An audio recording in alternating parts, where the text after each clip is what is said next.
Today, in the first of a special two-part episode, we come up with the definitive list of the best games ever made for 2 players. These games are great, and they won't leave either you or your playing partner lost in the shuffle. Paula, you know what's better than buttered bread on a Tuesday morning? I can't think of anything, Chaz. You're right, because nothing is better than that. But what's like the next thing down below it? Playing a board game with your good friend. But just one good friend. Yeah, the others of them, they can go outside, they can wait. Today is the first half of a special 2-part episode. This episode that you're watching right now is the one where we're going to list our 30 top nominees. This is definitive. Once again, you are absolutely right, Paula. So we got 30 games to get through, so let's jump right in with the first of our 30 candidates for our top 10 two-player games, which is Battle Line from 2000. Mobilize stronger formations to counter the enemy along an ever-changing battle line in Battle Line. The next game on the list is Blood Bowl. Humans take on the orcs in this tabletop reimagination of American football. This one's cool because it's got minis that are your football teams. Yes. And then you're rolling dice to see like what kinds of things you're actually doing as your football team. Yep. You know, a game that specifically is dice-less is our next nominee, Chess. That old chestnut. It doesn't have dice. You're right. If you play it correctly, at least. No dice. No dice at all. So yes, Chess is our nominee number, that one. Codenames Duet is the next one on the list. This game came out in 2017. It's the 2-player version of the very popular Codenames. Swap one-word coded clues with your partner, trying to identify specific word cards. Next candidate is not just a game, but we think it's fair to say this is an entire series of games. The GIF series. You got your Tsar, you got your Punchy, you got your Yinch, you got your whole set of those 2-player abstract games. They are different games, but altogether they still kind of gel into one cohesive unit, so that's why they fit the bill to be our next candidate. Can you put them all together, like smash them all together like a transformer and create one massive giant GIF? You can do that, only do it once, but yes, you can do that. Cool. The next game is another historically classic game similar to chess. This one is Go. Use stones to control space in this ancient game with simple rules. And this is an ancient game. It's been around for a really long time. Like historically, like you could see it in museums probably. Go may be the oldest game on our list. It probably is. Go may even date back to like the Cretaceous period when giant insects roamed the land, much like in the next candidate, Hive. Oh. Protect your queen by setting up little bugs with hexagons. Hexagons? You got little hexagons. Yep, that's what they're Bakelite called. hexagons. It's Hive. It's a 2-player game. Obviously, that's why it's on our list of 2-player games. But Hive, also a 311 song. But that's not important right now. That's not important. No. Another abstract strategy game. Yes. I am not good at Hive. Oh, does it give you chills? No, it gives me hives. Oh, I get it. Hey, camera. Yeah. There we go. Hi. There we go. That's better. The next game is Jaipur. This is from 2009. Trade and sell goods to become the most wealthy merchant in this short game for 2. There's a little push your luck aspect in Jaipur. We'll talk about it more later, maybe. Will we? I wink, don't know. wink, wink, wink. You know what else has a little bit of a push your luck? Is Clask, because you're pushing little magnets around to hopefully get lucky and score a goal. And that's the whole premise of this very different, very unique board game. It's always a big hit at conventions. It's a bit like air hockey. Except that you don't have any air involved in it. There's no air. No, you have to suck the air out of the room. You have to play it in a vacuum. But other than Hold that, your breath while you're playing it, actually. I yeah. do, and that's actually maybe why I lose it. Oh, that yes. You have to invest in the climate-controlled habitat suits when you play Class. That's how they get you.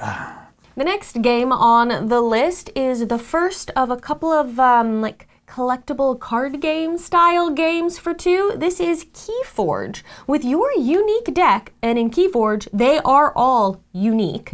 Every single one of them. Every single deck is different. No 2 are the same. Like us. Exactly. With that unique deck, you will race to 3 keys to be the first to unlock the Great Vault. You're playing out cards, and things you do with those cards are going to earn you keys, and getting 3 of them means you win. Ooh, trying to think of a way to segue into our next game is failing me, so I'm just going to let you know that the next candidate is Lost Cities. Set out on an expedition as you attempt to find the lost cities. What? Set out on expeditions, but will your findings outweigh the cost of each adventure? That's what I should have said. That's the important bit, because as you go on your expeditions, you go into debt, and you need to find enough things on your expeditions to make your money back. Absolutely. That's the part of Lost Cities that always trips me up. I love Lost Cities, but whenever I play it, enough time has gone by since the last time I play it that I really forget about how easily it is to go into massive debt. But actually, it might be worth it. One of the key strategies is playing as many handshake cards as you can onto an expedition. Even so, you gotta balance that out. You do. This week's episodes are made possible, in part, by the game Raas, A Dance of Love, a beautiful, cozy game that's based on a traditional dance from the Gujarat region of India. Easy to learn, fun to play, and bursting with energy, the rotating discs on the board of this game represent the whirling dancers as they spin around the dance floor wearing brightly colored outfits and holding dandiya sticks. Enhance your dancers with colorful dice, which are drafted each turn, and their color and pip value reflect mastered styles and tempos. Plus, bonus actions provide new attire and dandiya sticks, increasing their endgame score. And that endgame scoring is unique, because you get to choose which of the 3 scoring tracks to increase throughout the game, giving each player their own scoring options. Follow the link that's in this video's description to find and back Raas Dance of Love on GameFound through November 14th. Then jump in, match the rhythm of the music, and create a performance that dazzles. Next on the list is the next collectible card game style game that has made it to this 2-player list, and that is Magic the Gathering. Ever heard of it? Cast spells and summon fantasy monsters in the original collectible card game. Designed by Richard Garfield. I mean, this one is not unique decks. You can literally find the deck that won, like the big tournament, and then like get all the cards for it and make it yourself and play with it. So, not unique decks. And still lose if you... I mean... Well, from magical cards to magical students, we have Mythic Mischief up next, where mythical high school factions compete to avoid the Tome Keeper in the school library. This is an abstract strategy game that actually has a ton of theme to it. Does it? Yes. We'll maybe talk about that more later. Who can say? I'm not going to tell you which games are on my list now or anything. Why would you watch the next video if I did that? Next up, we have another game. What? Has a name. Another game? Another one. On this list? I know it. I'm freaking out. This is Onitama. Assert your martial prowess by harnessing the power of various animal spirits. This game always stands out to me because it's in like it looks like a bottle of liquor is going to be in that box. Do you know what I mean? It's that shape. Yes. Then you open it up and you're like, oh, it's a game. Is that a good thing or is it? It depends on the day, honestly. The next candidate on the list is one that recently came out and surprised me, and that is Pagan: Fate of Roanoke. Ooh. In this game, a witch and a hunter duel for the fate of Roanoke, which is why they put it in the name of the game, in an asymmetrical deductive card game. I love deduction games, and if there are deduction games you can play with just 2 people, I want to know more about this. I believe that Capstone is trying to really make Pagan into, it's not quite an LCG, living card game. It has like DLC. Yes. Almost. Oh yeah, in a way, yeah, kind of, yeah. Huh. So yeah, it's trying to be supported in that way, so it's really neat. Well, speaking of games that have multiple versions of them, sort of a segue, sort of relates, Patchwork is the next game on the list. And Patchwork, of course, has like a holiday version and like an Americana version and like a Halloween one. But this is regular old Patchwork. They're all the same. They just look different. Piece together a quilt and leave no holes to become the Button Master. Oh, the Button Master. Matthew's going to claim that title if we're not careful. If we say it too many times, he's going to claim it. Apparently. A tile lane game where you're building out a quilt. It's got a fun little, like, you earn buttons that you have to then spend on the tiles to put on your quilt, and you fill it in like Tetris. Very satisfying. Indeed. Mm-hmm. Next up, we have Bodacious Earth. I'm sorry. Radlands. Sorry. The name of the game is Radlands. If you don't know what that's referencing, you should go back and watch this video that is linked up above because Chaz is going to put that in there for sure. Oh, Chaz always appreciates it when people give him extra work to Yay. do. Radlands, which is a world where post-apocalyptic bands of punks fight to destroy the rival tribals' camples. Destroy the rival tribes' camps while keeping themselves well-watered. You may have seen this game around. It's very distinctive visually. It's like that white, you're probably seeing it right now, but like white box with like really cool purple, pink, like images and art, and it has a really cool look to it. Would you call it a rad look? I would call it totally radical. Ooh. You know what else is totally radical? Knowing how to fly a plane, which you can pretend to do in the next game on our list, Sky Team. This is a Spiel des Jahres winner, and it is a two-player game, because that's what this list is. Work together silently to land a plane under increasingly challenging circumstances. So you have different scenarios that you have to do in this game, and you're rolling dice and placing them, but you can't tell the other person what dice you have or how you're gonna place them or where you're gonna place them, and hopefully you can both all place them together in a way that keeps the plane from crashing. The game Splendor is not our next candidate, actually, because it is instead Splendor Duel. Oh, that makes sense, because it's the two-player version. Specifically handcrafted for 2 players. Similar to regular Splendor, in Splendor Duel, Renaissance merchants go head-to-head to please nobility by collecting jewels. Why does that sound familiar? So the next on the list is another one kind of like the GIPF series. GIPF. Okay. How do you say that? GIPF? I have no idea. Similar to the GIPF series, this one kind of encapsulates a whole series of games, and this is Star Realms. There are many other realms. There's a Cthulhu Realms, there's a Hero Realms, a Star Trek Star Realms. Oh my goodness. Oh, that's coming. Yeah, I think that's in development. This is a deck building game a la like a Dominion, you know, if you're familiar with that, set in space for 2 players, and that's why it's a nominee for this list. Speaking of outermost space, the next candidate also takes place there because it is Star Wars Unlimited. Ooh, another one of our collectible card game, trading card game style games on the list. Yes, this one released just last year. You will fill your decks with heroes and villains and more. And more. And more, all from the Star Wars universe. And you'll shoot things, and you'll fight things, and you'll get like 1 action a turn, and you'll go, how in the world can I do more than one thing? I want to do more than one thing. And then you'll get some cards that actually let you activate and do something else, and you're like, oh, this is the best card I've ever gotten ever in the world. Doesn't take much to please me. It's fun. I like it. I'm not supposed to say that in this video. I have an opinion. No opinion's allowed to be expressed in part 1, only in part 2. Oh, fair enough, fair enough, fair enough. The next game on the list is Summoner Wars. The fight for Itharia is on. Defeat the enemy summoner before they cut yours down. Now this is kind of like Magic in a way, because you've got cards, right? And you're playing them out and you're trying to defeat the other spellcaster like in Magic, but this time you actually have them out on the board and they're like moving around like units. So if you're like, Magic sounds cool, but I want like an actual board and to visualize how they're actually fighting each other, well, that's kind of like what Summoner Wars does. And there is some limited deck construction and customization in Summoner Wars as well, isn't there?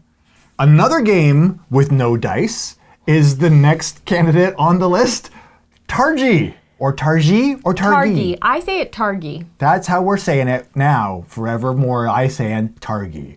However you pronounce it, though, it's a fantastic game where you will try to outwit your rival by selecting where to place little nomad meeples on a grid that goes around the main playing area to create little connections for where you want to go. And oh boy, this game can be so mean because you can just block the other person from doing what they're trying to do, and it's a 2-player cutthroat worker placement game. And that game is Targi. Yep. Yep. Next up on the list is another abstract strategy that I think is actually highly thematic, similar to Mythic Mischief, and this is That Time You Killed Me. Prove yourself across all space-time And not just some space-time, all space. All of it, because you've got the past, the present, and the future on different boards, and you're manipulating your pieces in like a chess-like way on those different boards in those different eras, trying to go into each era and remove your opponent from existence. It's so interesting. You know another real-life case of trying to remove your opponent from existence? The Cold War. That's the theme for the next candidate, Twilight Struggle. That was a good segue. Well, thank you very much. In Twilight Struggle, an epic clash between the USA and the USSR. Can I tell you, though, I do have a slight issue with this description. Does anyone want to relive the Cold War? I don't feel like it was a great time. Like kids just being told to like go under their desks because maybe a nuclear bomb is coming. Oh, like, no, don't worry. Cold War's over. But that's still a threat. So don't worry about it. We are just reliving it, so might as well make it again. What's our next game? Speaking of conflicts we might like to relive or not, how about the Undaunted series? We're specifically using Undaunted Normandy on this list because it was the first one in the series, but this can be considered to cover all of them. You've got North Africa, I think Battle of Britain, you've got Callisto 2200.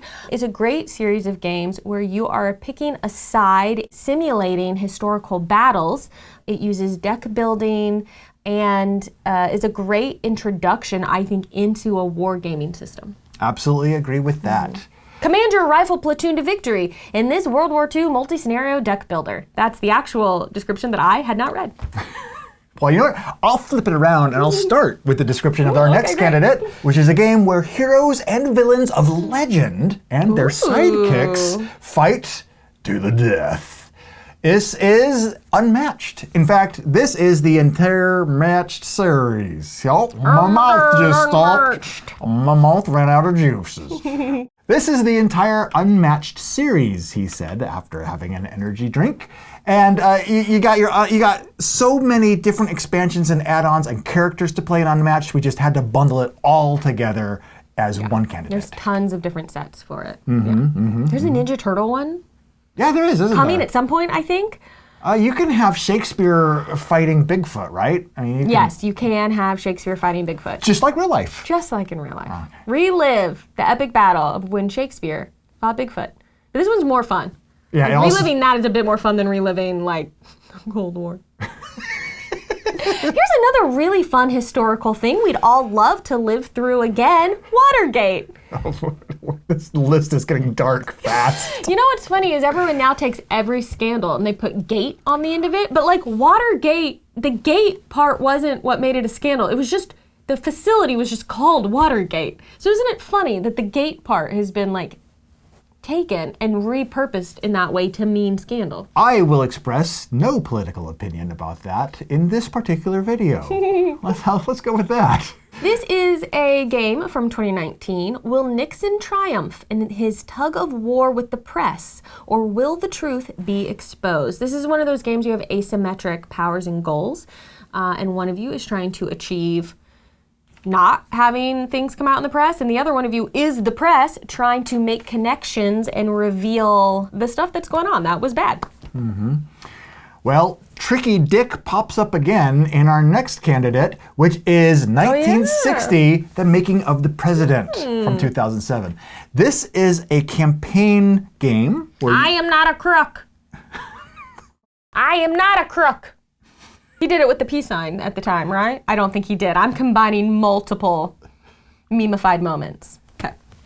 Players act as campaign managers in this replay of the 1960 presidential election. There you go. Is that all of our candidates? Last. No. There's one more. And And if you're going, how come this game hasn't been mentioned yet? Well, I'm about to mention it because it could not have been left off this list. It is Seven Wonders Duel, the two-player version of Seven Wonders. Science, military. What will you draft to win this head-to-head version of Seven Wonders? And I believe with the Seven Wonders Middle Earth and such, this is another one where we're combining all those together in one candidate. Combined kind of with the Lord of the Rings Duel for Middle Earth, which is a re-implementation of Seven Wonders Duel with a few little changes to work with the theme. I think that's all of them, Chaz. I think that's all 30 games. And now, the next thing that we have to do is we're going to take this list of 30 candidates and we're each going to compile our own independent, secret, on our own list of our 10 picks. Then we're going to come back and we're going to compare notes, mish and match, debate, and come up with the definitive top 10 two-player games. That's right. In the meantime, though, check this out. You can go and put your top 10 picks for these games down in the comments. You won't bias us. By the time this comes out, we'll have already made our list. Oh yeah, it'll be done. It'll be over. You won't change our minds. But you can let us know if there's something you think that we left off the list that deserves to be here. Yeah, go fancy. Have fun with it. And then while you're sitting there typing on, you'll also find there's a subscribe button right there next to you. Go ahead and feel free to click that as well. Just click it. And we will be back next episode to go through the candidates and our, we just said it. We're going to do that next. We'll be back with that. See you soon.